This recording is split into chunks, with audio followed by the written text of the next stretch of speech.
Hello friends, ഹോപ്പിലേക്ക് എല്ലാവർക്കും സ്വാഗതം. ഇന്നത്തെ ക്ലാസ്സിൽ നമ്മൾ ചർച്ച ചെയ്യാൻ പോകുന്നത് 2020 നടന്ന IRB ക്വസ്റ്റ്യൻ പേപ്പറിൽ നിന്നുള്ള പ്രധാനപ്പെട്ട 5 ടോപ്പിക്കുകളാണ്, 5 ഭാഗങ്ങളാണ് ചർച്ച ചെയ്യാൻ പോകുന്നത്. സമയം കളയാതെ നമുക്ക് ക്ലാസ്സിലേക്ക് കടക്കാം. ആദ്യത്തെ ടോപ്പിക്ക് കീഴാരൂർ ബോംബ് കേസ്. നമുക്കറിയാം, ഇന്ത്യയിൽ ക്വിറ്റ് ഇന്ത്യ സമരത്തോടനുബന്ധിച്ച് കേരളത്തിൽ നടന്ന ഒരു പ്രധാനപ്പെട്ട സംഭവമാണ് കീഴാരൂർ ബോംബ് കേസ്.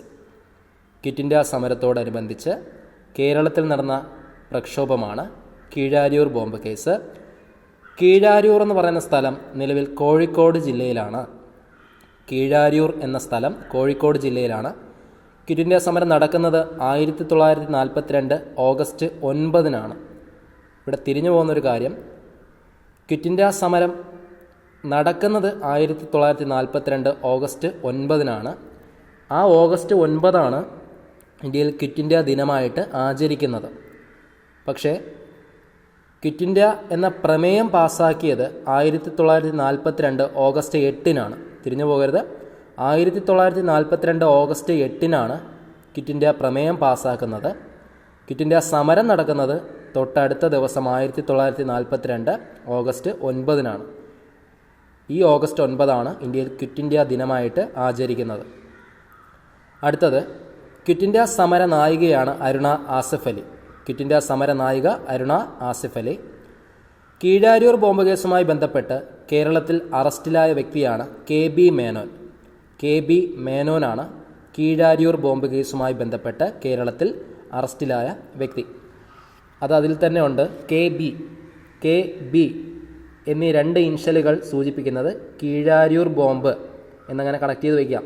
കീഴാരൂരിൽ K ഉണ്ട്, ബോംബിൽ B ഉണ്ട്. അപ്പം KBയിലെ ഫുൾ ഫോം കീഴാരൂർ ബോംബാണെന്ന് കണക്ട് ചെയ്താൽ കീഴാരൂർ ബോംബ് കേസുമായി ബന്ധപ്പെട്ട വ്യക്തി KB മേനോനാണെന്ന് കണക്ട് ചെയ്ത് പഠിക്കാം. ഇനി നമ്മൾ പറഞ്ഞു, ക്വിറ്റ് ഇന്ത്യ സമരം പ്രമേയം പാസ്സാക്കിയത് 1942 ഓഗസ്റ്റ് 8-നാണ്.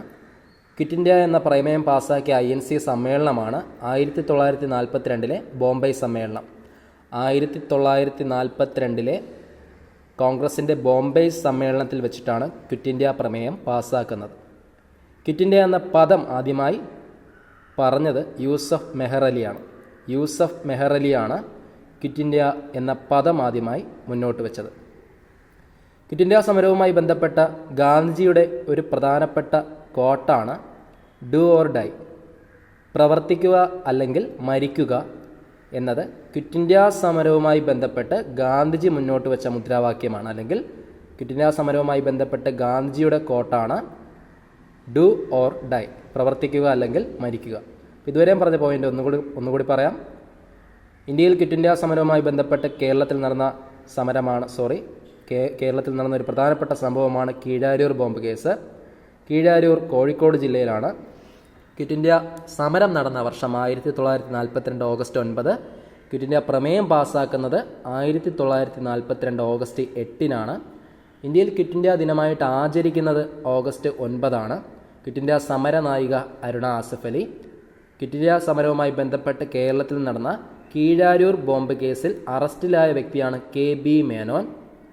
1942 ബോംബെ സമ്മേളനത്തിൽ വെച്ചിട്ടാണ് ക്വിറ്റ് ഇന്ത്യ പ്രമേയം പാസ്സാക്കുന്നത്. ക്വിറ്റ് ഇന്ത്യ എന്ന പദം ആദ്യമായി മുന്നോട്ട് വെച്ചത് യൂസഫ് മെഹർ അലിയാണ്. ക്വിറ്റ് ഇന്ത്യ സമരവുമായി ബന്ധപ്പെട്ട ഗാന്ധിജിയുടെ പ്രധാനപ്പെട്ട കോട്ടാണ് ഡു ഓർ ഡൈ, പ്രവർത്തിക്കുക അല്ലെങ്കിൽ മരിക്കുക. അടുത്തത് നിപ്പ വൈറസ്. നമുക്കറിയാം, നിപ്പ വൈറസ് കേരളത്തിൽ റിപ്പോർട്ട് ചെയ്തത് ആദ്യമായിട്ട് കോഴിക്കോട് ജില്ലയിലാണെന്ന് നമുക്കറിയാം. കേരളത്തിൽ കോഴിക്കോട് ജില്ലയിലാണ് ആദ്യമായി നിപ്പ വൈറസ് റിപ്പോർട്ട് ചെയ്തത്. എന്നാൽ ലോകത്തിൽ ആദ്യമായി നിപ്പ വൈറസ് റിപ്പോർട്ട് ചെയ്തത് മലേഷ്യയിലാണ്. മലേഷ്യയിൽ സുങ്കായ് നിപ്പ എന്ന് പറയുന്ന സ്ഥലത്താണ് നിപ്പ വൈറസ് ആദ്യമായി റിപ്പോർട്ട് ചെയ്തത്. സുങ്കായ് നിപ്പ എന്ന് പറയുന്ന സ്ഥലം, അതുകൊണ്ടാണ് നിപ്പ വൈറസിന് ആ ഒരു പേര് ലഭിച്ചത്. നിപ്പ വൈറസ് ശ്വാസകോശത്തെ ബാധിക്കുന്ന ഒരു രോഗമാണ്. നിപ്പ വൈറസ് ബാധിക്കുന്നത് ലങ്സിനെയാണ്, ശ്വാസകോശത്തെയാണ്. കേരളത്തിൽ ആദ്യമായി നിപ്പ റിപ്പോർട്ട് ചെയ്തത് കോഴിക്കോട് ജില്ലയിലാണ്. നിപ്പ വൈറസിനെ ആസ്പദമാക്കി ആഷിഖ് അബു ചിത്രീകരിച്ച മലയാള സിനിമയാണ് വൈറസ്. നിപ്പ വൈറസിനെ ആസ്പദമാക്കി ആഷിഖ് അബു നിർമ്മിച്ച ചിത്രമാണ് വൈറസ്. ഇനി മരണാനന്തര ബഹുമതിയായിട്ട് ഫ്ലോറൻസ് നൈറ്റിംഗേൾ അവാർഡ് ലഭിച്ചത് ലിനി സജീഷിനാണ്. നമുക്കറിയാം, നിപ്പ രോഗികളെ പരിചരിക്കുന്നതിനിടയിൽ മരണപ്പെട്ട മലയാളി നേഴ്സായിരുന്നു ലിനി സജീഷ്. അപ്പോൾ ഇവർക്കാണ് 2019 മരണാനന്തര ബഹുമതിയായിട്ട് ഫ്ലോറൻസ് നൈറ്റിംഗേൾ അവാർഡ് ലഭിച്ചത്. ഇത്രയും പറഞ്ഞ പോയിന്റ് ഒരിക്കൽ കൂടി. ലോകത്തിലാദ്യമായി നിപ്പ വൈറസ് റിപ്പോർട്ട് ചെയ്തത് മലേഷ്യയിലെ സുങ്കായ് നിപ്പ എന്ന് പറയുന്ന സ്ഥലത്താണ്. നിപ്പ ബാധിക്കുന്നത് ലങ്സിനെയാണ്, ശ്വാസകോശത്തെയാണ്. കോഴിക്കോട് ജില്ലയിലാണ് ആദ്യമായി നിപ്പ വൈറസ് റിപ്പോർട്ട് ചെയ്തത്. നിപ്പ വൈറസിനെ പശ്ചാത്തലമാക്കി ആഷിഖ് അബു നിർമ്മിച്ച ചിത്രമാണ് വൈറസ്. 2019 മരണാനന്തര ബഹുമതിയായിട്ട് ഫ്ലോറൻസ് നൈറ്റിംഗേൾ അവാർഡ് ലഭിച്ചത് ലിനി സജീഷ് എന്ന നേഴ്സിന് ആയിരുന്നു.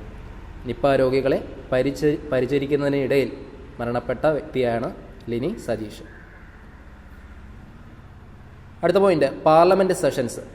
പലപ്പോഴും ക്വസ്റ്റ്യൻ പേപ്പറിൽ കാണാറുള്ള ഒരു ചോദ്യമാണ് നമ്മുടെ പാർലമെൻറ്റ് സമ്മേളനങ്ങൾ. ഒരു വർഷത്തിലാകെ 3 പാർലമെൻറ്റ് സമ്മേളനങ്ങളാണ് നടക്കാറുള്ളത്. 3 സെഷൻസാണ് ഒരു വർഷം നടക്കുന്നത്. Budget, monsoon, winter. Budget, monsoon, winter എന്നിങ്ങനെയാണ് ആ 3 സെഷൻസ്. ഇതിൽ മൺസൂൺ സെഷൻ മൺസൂൺ സമ്മേളനം ആരംഭിക്കുന്നത് ജൂലൈ മാസമാണ്. ജൂലൈ മാസം ആരംഭിക്കുന്ന സമ്മേളനമാണ് മൺസൂൺ സമ്മേളനം. ഇത് ചോദിച്ചിട്ടുണ്ട്. ഏറ്റവും ദൈർഘ്യം കൂടിയ സമ്മേളനമാണ് ബഡ്ജറ്റ് സമ്മേളനം. ഏറ്റവും ദൈർഘ്യം കൂടിയത് ബഡ്ജറ്റ് സമ്മേളനം. ഏറ്റവും ദൈർഘ്യം കുറഞ്ഞത് വിൻ്റർ സമ്മേളനമാണ്. ഏറ്റവും ദൈർഘ്യം കൂടിയത് ബഡ്ജറ്റ് സമ്മേളനം, ഏറ്റവും ദൈർഘ്യം കുറഞ്ഞ സമ്മേളനം വിൻ്റർ സമ്മേളനം. ഇനി 2 സമ്മേളനങ്ങൾക്കിടയിലെ പരമാവധി ദൈർഘ്യം 6 മാസമാണ്. പാർലമെൻറ്റിലെ 2 സമ്മേളനങ്ങൾക്കിടയിലെ പരമാവധി ദൈർഘ്യം 6 മാസമാണ്. 2 സമ്മേളനങ്ങൾക്കിടയിലെ പരമാവധി ദൈർഘ്യം 6 മാസമാണ്. പാർലമെൻറ്റിലെ സംയുക്ത സമ്മേളനത്തെക്കുറിച്ച് പ്രതിപാദിക്കുന്ന ആർട്ടിക്കിളാണ് 108. പാർലമെൻറ്റിലെ സംയുക്ത സമ്മേളനത്തെക്കുറിച്ച് പ്രതിപാദിക്കുന്ന ആർട്ടിക്കിളാണ് 108. പാർലമെൻറ്റിലെ സംയുക്ത സമ്മേളനം, ഇന്ത്യ ആശയം കടം കൊണ്ടിരിക്കുന്നത് ഓസ്ട്രേലിയയിൽ നിന്നാണ്. സംയുക്ത സമ്മേളനം എന്ന ആശയം ഇന്ത്യ കടം കൊണ്ടിരിക്കുന്നത് ഓസ്ട്രേലിയയിൽ നിന്നാണ്. അതിനെപ്പറ്റി പ്രതിപാദിക്കുന്ന ആർട്ടിക്കിളാണ് 108. ഇനി പ്രധാനപ്പെട്ട ഒരു പോയിൻ്റാണ്, സംയുക്ത സമ്മേളനം വിളിച്ചു കൂട്ടുന്നത് പ്രസിഡൻ്റാണ്. സംയുക്ത സമ്മേളനം വിളിച്ചു കൂട്ടുന്നത് പ്രസിഡൻ്റാണ്. അതിന് അധ്യക്ഷത വഹിക്കുന്നത് ലോക്സഭാ സ്പീക്കറാണ്. ഇനി ഈ സമ്മേളനം പിരിച്ചുവിടുന്നത് പ്രസിഡൻ്റാണ്. സംയുക്ത സമ്മേളനം വിളിച്ചു കൂട്ടുന്നതും പിരിച്ചുവിടുന്നതും രാഷ്ട്രപതിയാണ്. സംയുക്ത സമ്മേളനത്തിൽ അധ്യക്ഷത വഹിക്കുന്നത് ലോക്സഭാ സ്പീക്കറാണ്. ഇത്രയും പറഞ്ഞ പോയിന്റ് ഒരിക്കൽ കൂടി. ഒരു വർഷം 3 പാർലമെൻറ്റ് സമ്മേളനങ്ങൾ നടക്കുന്നു. ബഡ്ജറ്റ് സമ്മേളനം, മൺസൂൺ സമ്മേളനം, വിൻ്റർ സമ്മേളനം. ഏറ്റവും ദൈർഘ്യം കൂടിയത് ബഡ്ജറ്റ് സമ്മേളനം, ദൈർഘ്യം കുറഞ്ഞത് വിൻ്റർ സമ്മേളനം. മൺസൂൺ സമ്മേളനം ആരംഭിക്കുന്ന മാസം ജൂലൈ മാസം. 2 സമ്മേളനങ്ങൾക്കിടയിലെ പരമാവധി ദൈർഘ്യം 6 മാസം. സംയുക്ത സമ്മേളനത്തെക്കുറിച്ച് പ്രതിപാദിക്കുന്ന അനുച്ഛേദം 108. സംയുക്ത സമ്മേളനം എന്ന ആശയം ഇന്ത്യ കടം കൊണ്ടിരിക്കുന്നത് ഓസ്ട്രേലിയയിൽ നിന്നും. പാർലമെൻറ്റ് സംയുക്ത സമ്മേളനം വിളിച്ചു ചേർക്കുന്നത് രാഷ്ട്രപതി, അത് പിരിച്ചുവിടുന്നത് രാഷ്ട്രപതി. എന്നാൽ അതിൽ അധ്യക്ഷത വഹിക്കുന്നത് ലോക്സഭ സ്പീക്കർ. അടുത്തത്, ഇന്ത്യയിലെ പ്രധാനപ്പെട്ട മേജർ തുറമുഖങ്ങളെക്കുറിച്ച് നോക്കാം. ഇന്ത്യയിലാകെ 13 മേജർ തുറമുഖങ്ങളാണ് ഉള്ളത്. 13 മേജർ തുറമുഖങ്ങളിൽ 12 പൊതുമേഖലാ തുറമുഖങ്ങളും 1 സ്വകാര്യ തുറമുഖവുമാണ് ഇന്ത്യക്ക് ഉള്ളത്. അതിൽ 13ാമത്തെ മേജർ തുറമുഖമാണ് പോർട്ട് ബ്ലെയർ. പോർട്ട് ബ്ലെയർ സ്ഥിതി ചെയ്യുന്നത് ആൻഡമാൻ നിക്കോബാറിലാണ്. ഇനി ഇന്ത്യയുടെ കിഴക്കൻ തീരത്തെ പ്രധാനപ്പെട്ട തുറമുഖങ്ങളാണ് കൊൽക്കത്ത, പാരദ്വീപ്, വിശാഖപട്ടണം, ചെന്നൈ, എണ്ണൂർ. ഇന്ത്യയുടെ കിഴക്കൻ തീരം, ഈസ്റ്റേൺ കോസ്റ്റിലെ പ്രധാനപ്പെട്ട തുറമുഖങ്ങൾ കൊൽക്കത്ത, ബംഗാളിൽ സ്ഥിതി ചെയ്യുന്നു. പാരദ്വീപ്, ഒഡീഷയിൽ സ്ഥിതി ചെയ്യുന്നു. വിശാഖപട്ടണം, ആന്ധ്രാപ്രദേശ്, ചെന്നൈ, എണ്ണൂർ എന്നിങ്ങനെ തമിഴ്നാട് സ്ഥിതി ചെയ്യുന്ന 2 തുറമുഖങ്ങൾ. ഇന്ത്യയുടെ ആദ്യത്തെ സ്വകാര്യ തുറമുഖമാണ് പിപ്പാവാവ്. ഇന്ത്യയുടെ ആദ്യത്തെ സ്വകാര്യ തുറമുഖം പിപ്പാവാവ്. ഇന്ത്യയുടെ ഏറ്റവും വലിയ സ്വകാര്യ തുറമുഖമാണ് മുദ്ര. ഇന്ത്യയുടെ ഏറ്റവും വലിയ സ്വകാര്യ തുറമുഖം മുദ്ര. ഇന്ത്യയുടെ ആദ്യത്തെ സ്വകാര്യ തുറമുഖം പിപ്പാവാവ്. ഇത് രണ്ടും ചോദിച്ചിട്ടുണ്ട്. ഇത് രണ്ടും സ്ഥിതി ചെയ്യുന്നത് ഗുജറാത്തിലാണ്. ഗുജറാത്തിലാണ് പിപ്പാവാവും മുദ്രയും സ്ഥിതി ചെയ്യുന്നത്.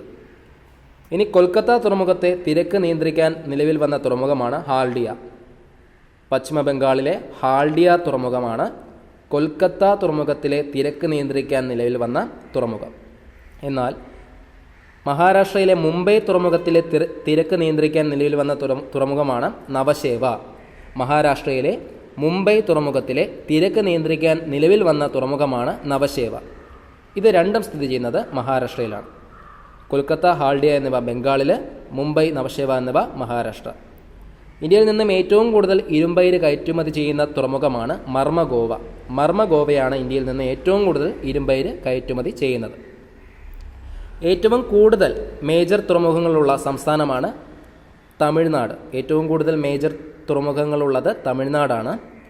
ഇന്ത്യയിലെ ഏക കപ്പൽ പൊളിക്കൽ കേന്ദ്രമാണ് അലാങ്. ഇന്ത്യയിലെ ഒരു കപ്പൽ പൊളിക്കൽ കേന്ദ്രമാണ് അലാങ്. ഇത് സ്ഥിതി ചെയ്യുന്നത് ഗുജറാത്തിലാണ്. കപ്പലുകളുടെ ശ്മശാനം എന്നറിയപ്പെടുന്നത് അലാങ്ങാണ്. കപ്പലുകളുടെ ശ്മശാനം എന്നറിയപ്പെടുന്നത് അലാങ്ങാണ്. ഇത് സ്ഥിതി ചെയ്യുന്നത് ഗുജറാത്തിലാണ്. ഇനി പുതുതായി 14ാമതായി നിലവിൽ വരാൻ പോകുന്ന ഇന്ത്യയുടെ മേജർ തുറമുഖമാണ് വാതാവൻ. 14ാമത്തെ മേജർ പോർട്ട് ഇന്ത്യയുടെ വാതാവനാണ്. ഇത് സ്ഥിതി ചെയ്യുന്നത് മഹാരാഷ്ട്രയിലാണ്. ഇത്രയും പറഞ്ഞ പോയിന്റ് ഒരിക്കൽ കൂടി. ഇന്ത്യയിലാകെ 13 മേജർ തുറമുഖങ്ങളാണുള്ളത്. 12 പൊതുമേഖലാ തുറമുഖങ്ങളും ഒരു സ്വകാര്യ തുറമുഖവും.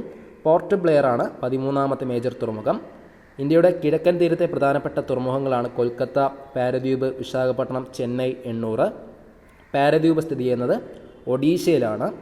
പിപ്പാവാവാണ് ഇന്ത്യയുടെ ആദ്യത്തെ സ്വകാര്യ തുറമുഖം. എന്നാൽ ഇന്ത്യയിലെ ഏറ്റവും വലിയ സ്വകാര്യ തുറമുഖം മുന്ദ്ര. രണ്ടും സ്ഥിതി ചെയ്യുന്നത് ഗുജറാത്ത്. കൊൽക്കത്തയിലെ തിരക്ക് നിയന്ത്രിക്കാൻ നിലവിൽ വന്ന തുറമുഖമാണ് ഹാൽഡിയ. മുംബൈയിലെ തിരക്ക് നിയന്ത്രിക്കാൻ നിലവിൽ വന്ന തുറമുഖമാണ് നവശേവ. ഇന്ത്യയിൽ നിന്ന് ഏറ്റവും കൂടുതൽ ഇരുമ്പയിര് കയറ്റുമതി ചെയ്യുന്ന തുറമുഖം മർമഗോവ. ഏറ്റവും കൂടുതൽ മേജർ തുറമുഖങ്ങളുള്ള ഇന്ത്യൻ സംസ്ഥാനം തമിഴ്നാട്.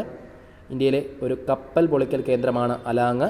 കപ്പലുകളുടെ ശ്മശാനം എന്നറിയപ്പെടുന്ന അലാങ് സ്ഥിതി ചെയ്യുന്ന ഇന്ത്യൻ സംസ്ഥാനം ഗുജറാത്താണ്. 14ാമതായി നിലവിൽ വരുന്ന ഇന്ത്യയുടെ മേജർ തുറമുഖമാണ് വാതാവൻ, മഹാരാഷ്ട്ര. അവസാനമായി ആറ്റത്തെക്കുറിച്ച് നോക്കാം. ആറ്റം എന്ന് പറയുന്നത് ഒരു പദാർത്ഥത്തിലെ രാസപരമായ ഏറ്റവും ചെറിയ കണികയാണ് ആറ്റം. ഒരു പദാർത്ഥത്തിലെ രാസപരമായ കെമിക്കലി സ്മോളസ്റ്റ് പാർട്ടിക്കിളാണ് ആറ്റം എന്ന് പറയുന്നത്. ആറ്റം കണ്ടെത്തിയത് ജോൺ ഡാൾട്ടനാണ്. ആറ്റം കണ്ടെത്തിയത് ജോൺ ഡാൾട്ടനാണ്. ഇനി ആറ്റത്തിലെ പ്രധാനപ്പെട്ട ഘടകങ്ങളാണ് ന്യൂക്ലിയസ്, ഇലക്ട്രോൺ. Nucleus, electron. ഈ ന്യൂക്ലിയസ് എന്ന് പറയുന്നത് പ്രോട്ടോണും ന്യൂട്രോണും ചേർന്നതാണ്.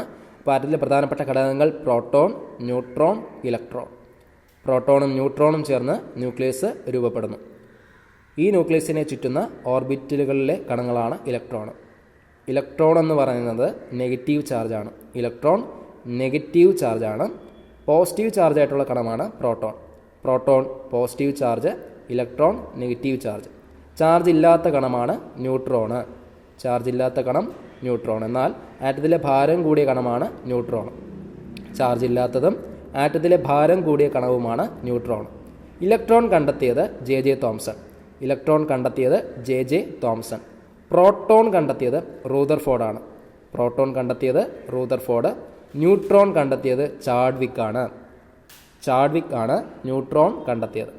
എന്നാൽ ന്യൂക്ലിയസ് കണ്ടെത്തിയത് റൂദർഫോർഡ്. ന്യൂക്ലിയസ് കണ്ടെത്തിയത് റൂദർഫോർഡ്. ഇത്രയും പറഞ്ഞ പോയിന്റുകൾ ഒരിക്കൽ കൂടി ഓർക്കാം. കെമിക്കലി സ്മോളസ്റ്റ് പാർട്ടിക്കിൾ, രാസപരമായ ഏറ്റവും ചെറിയ ഘടകമാണ് ആറ്റം. ഒരു പദാർത്ഥത്തിലെ രാസപരമായ ഏറ്റവും ചെറിയ ഘടകമാണ് ആറ്റം. ആറ്റം കണ്ടെത്തിയത് ജോൺ ഡാൾട്ടൺ. ആറ്റത്തിലെ പ്രധാനപ്പെട്ട ഘടകങ്ങൾ പ്രോട്ടോൺ, ന്യൂട്രോൺ, ഇലക്ട്രോൺ. പ്രോട്ടോൺ കണ്ടെത്തിയത് ജെ തോംസൺ. ഇലക്ട്രോൺ കണ്ടെത്തിയത് ജെ തോംസൺ. പ്രോട്ടോൺ കണ്ടെത്തിയത് റൂദർഫോർഡ്. ന്യൂട്രോൺ കണ്ടെത്തിയത് ചാഡ്വിക്. ന്യൂക്ലിയസ് കണ്ടെത്തിയത് റൂദർഫോർഡ്. ആറ്റത്തിലെ ചാർജ് ഇല്ലാത്ത കണമാണ് ന്യൂട്രോണ്. ചാർജ് പോസിറ്റീവായിട്ടുള്ള കണമാണ് പ്രോട്ടോണ്. നെഗറ്റീവ് ചാർജുള്ള കണമാണ് ഇലക്ട്രോൺ. ഇനി ഓരോ പദാർത്ഥത്തിൻ്റെയും കണങ്ങളെയും ഭാരം നോക്കാം. ഇലക്ട്രോണിൻ്റെ ഭാരം 9.1 × 10⁻⁻31. ഇലക്ട്രോണിൻ്റെ ഭാരം 9.1 × 10⁻⁻31. പ്രോട്ടോണിൻ്റെ ഭാരം 1.672 × 10⁻⁻27. പ്രോട്ടോണിൻ്റെ ഭാരം 1.672 × 10⁻⁻27. ഇനി ന്യൂട്രോണിൻ്റെ ഭാരം 1.676 ഇൻറ്റു 10⁻27. 1.676 ഇൻറ്റു 10⁻27. ഇത്രയും പോയിൻറ്റുകളാണ് നമ്മൾ പറഞ്ഞത്. കിട്ടാത്ത പോയിൻറ്റ്സ് ഉണ്ടെങ്കിൽ എഴുതിയെടുക്കാൻ നോക്കുക. ഈ ചാനൽ ഇതുവരെയും സബ്സ്ക്രൈബ് ചെയ്യാത്തവരെ സബ്സ്ക്രൈബ് ചെയ്യുക. നിങ്ങളുടെ ഫ്രണ്ട്സിനും ക്ലാസ് ഇഷ്ടപ്പെട്ടെങ്കിൽ ഷെയർ ചെയ്ത് കൊടുക്കുക. ഓക്കെ, അടുത്ത ക്ലാസ്സിൽ കാണാം. Thank you.